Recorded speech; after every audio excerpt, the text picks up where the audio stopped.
Okay.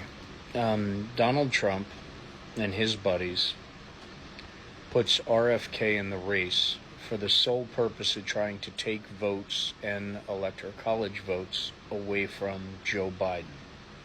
Even though there are 78 officials in swing states specifically that are in the level of occupation to deny certification of the elections, which has always been the plan.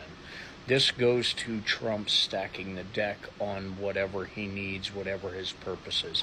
In the legal field, he's got judges on every side. He's got investigators on every side in every jurisdiction of every one of his properties, going all the way up to the Supreme Court, which obviously have served him well, obstructing the cases that are against him right now.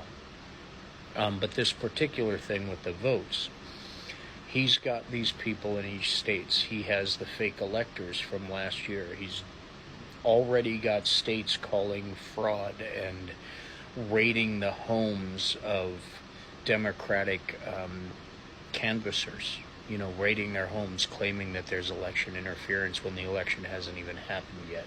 There are multiple states that have said they are not going to certify the election because there's going to be fraud, when in fact the only fraud that was ever found through 2020 and 2016 is on the Republican side, including 2 huge federal cases revolving around that exact fraud.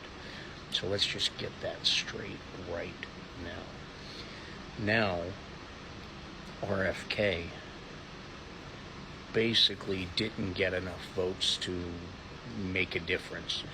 So he froze his campaign after calling Kamala Harris and trying to negotiate a position in her cabinet. She didn't even take the call, didn't call him back, not interested. He placed that same call to Donald John Trump, which was, of course, accepted. Now, at the same time this is all happening, J.D. Vance is selling J.D. Vance family starter kits, little sample cups of his man juice. Well, something that's supposed to pretend to be. And he's going around country saying things that are just as batshit crazy as his Cheeto leader himself. Now, what makes this interesting, what I think is going to end up happening, is that October surprise that he is talking about is actually replacing J.D. Vance with RFK. That's my guess. That's what I can kind of see happening, because J.D. Vance isn't doing himself any favors. For Christ's sake, this guy went into Philadelphia, into one of the most famous Philly cheesesteak places in Philadelphia, and asked for a Philly cheesesteak with Swiss cheese. This man doesn't know how to order donuts. So he's not doing Donald John Trump any favors. But neither is RFK. Someone who's even more batshit crazy, who once sawed the head off of a beached whale and tied it to the roof of his minivan with his children inside as whale juice pours down through the open windows, because the ropes were tied through the windows, and the children had to put themselves in trash bags so the juice wouldn't get all over them. Or maybe when he ate a dog,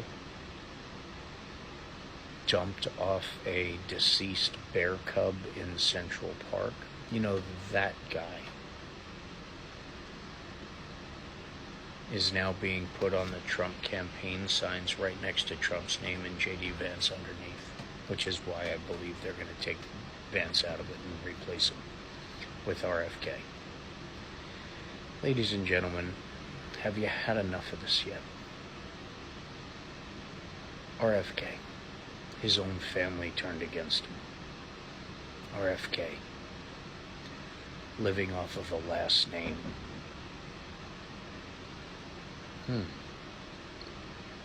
Kind of like Trump, living off of a last name, the brand. Ladies and gentlemen, wake up.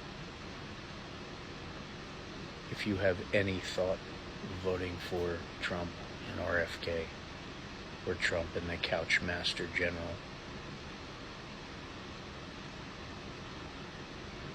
you really shouldn't be voting at all. Because that just means you're not intelligent enough to recognize the responsibility that having a vote actually has. And you're definitely not a patriot. You're definitely not America first. So stay diligent, stay educated, be kind. Pay attention to the big picture and you'll see it more clearly. We are all in this together.